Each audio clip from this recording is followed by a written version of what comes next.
Hello friends, ये जो picture आप देख रहे हैं अभी कुछ समय पहले काफी चर्चा में थी। ये अजीब सी पेंटिंग बहुत खास है क्योंकि ये अपने अंदर ग्रीक माइथोलॉजी की ऐसी इंटरेस्टिंग स्टोरी को सहेजे हुए है जिसे जानकर आपको भी बहुत हैरानी होगी। तो चलिए बिना कोई देर किए लेट्स गेट स्टार्टेड।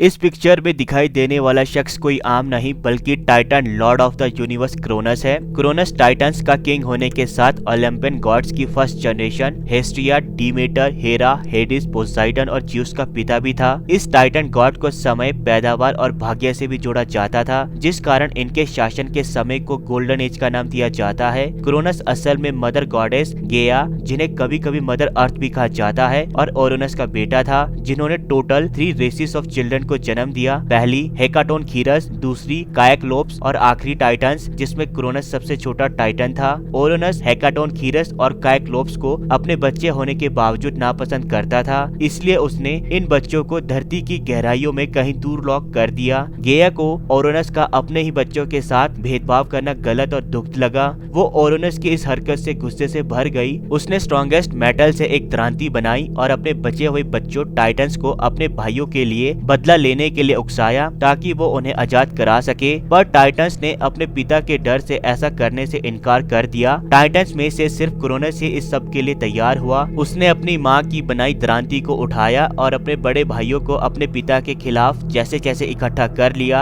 अगली बार जब ओरोनस गेया के नजदीक गया तो सभी भाइयों ने ओरोनस पर हमला बोल दिया और उसके शरीर को टुकड़ों में बांट दिया। क्रोनस ने अपने पिता के जनन अंग को काट कर पानी में फेंक दिया, जिससे एफ्रोडाइटी का जन्म हुआ। ओरोनस की डेथ के बाद गेया ने टार्टोरस को अपना पति बना लिया और यूनिवर्स के नए राजा का ताज क्रोनस को मिल गया। क्रोनस ने राजगद्दी पर आते ही अपनी बहन रिया से शादी कर ली, जिससे उसके 6 बच्चे हुए, जो थे हेस्टिया, डीमेटर, हेरा, हेडिस, पोसाइडन और ज्यूस। ओरोनस इस बात से बहुत दुखी था कि जिन टाइटन्स को उसने इतना प्यार किया वही उसकी मौत का कारण बन गए। इसलिए ओरोनस ने मरते हुए क्रोनस को ये श्राप दिया कि जिस तरह तुमने अपने पिता को मारकर ये राज सिंहासन हासिल किया है, ठीक उसी तरह तुम्हारा बेटा भी तुम्हारी मौत का कारण बनेगा, जो तुम्हें मार कर तुमसे ये राज सिंहासन छीन लेगा। क्रोनस को अपने मरते हुए पिता के ये शब्द याद थे, इसलिए जब भी रिया बच्चों को जन्म देती क्रोनस उसे खा जाता और वो उसके पेट में कैद हो जाते। रिया क्रोनस की इस हरकत से बहुत परेशान थी, इसलिए इस बार जब वो अपने छठे बच्चे ज्यूस के साथ प्रेग्नेंट थी तो वो क्रोनस से दूर क्रेट के माउंट ईडा की गुफा में चली गई, जहाँ उसने एकांत में ज्यूस को जन्म दिया। पर जब क्रोनस को छठे बच्चे का पता चला तो रिया ने एक कंबल में पत्थर को लपेटकर क्रोनस को दे दिया, जो दिखने में एक असली बच्चे की तरह था। इसके बाद रिया ज्यूस को इसी आइलैंड पर छोड़कर क्रोनस के साथ चली गई। उसने निम्स को अपने बच्चे ज्यूस का ख्याल रखने के लिए उसी गुफा में भेज दिया ताकि ज्यूस के बारे में कोई भी जान ना पाए। ज्यूस अब बड़ा हो गया, अब वो अपने पिता क्रोनस का मुकाबला करने को तैयार था। ज्यूस ने पहले गॉडेस ऑफ प्रूडेंस मेटिस से शादी की ताकि उसे उसकी अच्छी एडवाइस मिल सके।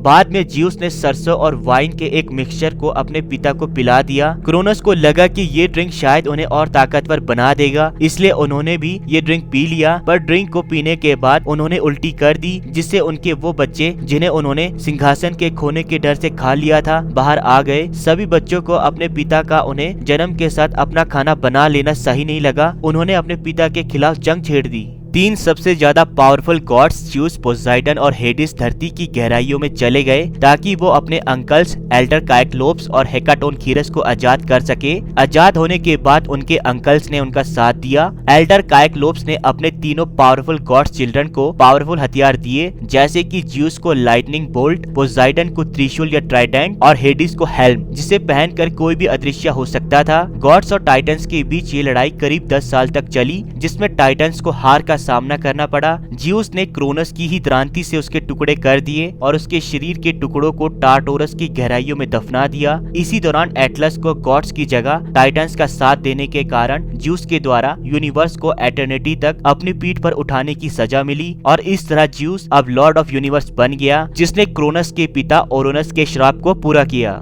तो दोस्तों ये था क्रोनस, जिसके भेदभाव के कारण टाइटन्स और गॉड्स के बीच टाइटेनोमाखी नाम की लॉन्ग बैटल हुई। बैटल में क्रोनस के हारने के बाद ज्यूस स्काई को, पोसाइडन ओशन को और हेडिस अंडरवर्ल्ड को रूल करने लगा। पर यह एंडिंग नहीं था, अभी ग्रीक माइथोलॉजी का न्यू चैप्टर शुरू होना बाकी है, जिन्हें हम अपनी आगे की वीडियोस में जानेंगे। अभी के लिए इस वीडियो में इतना ही, मिलते हैं अपनी नेक्स्ट वीडियो पर। And please please please subscribe my channel ताकि हम एक वंडरफुल कम्युनिटी डेवलप कर सके।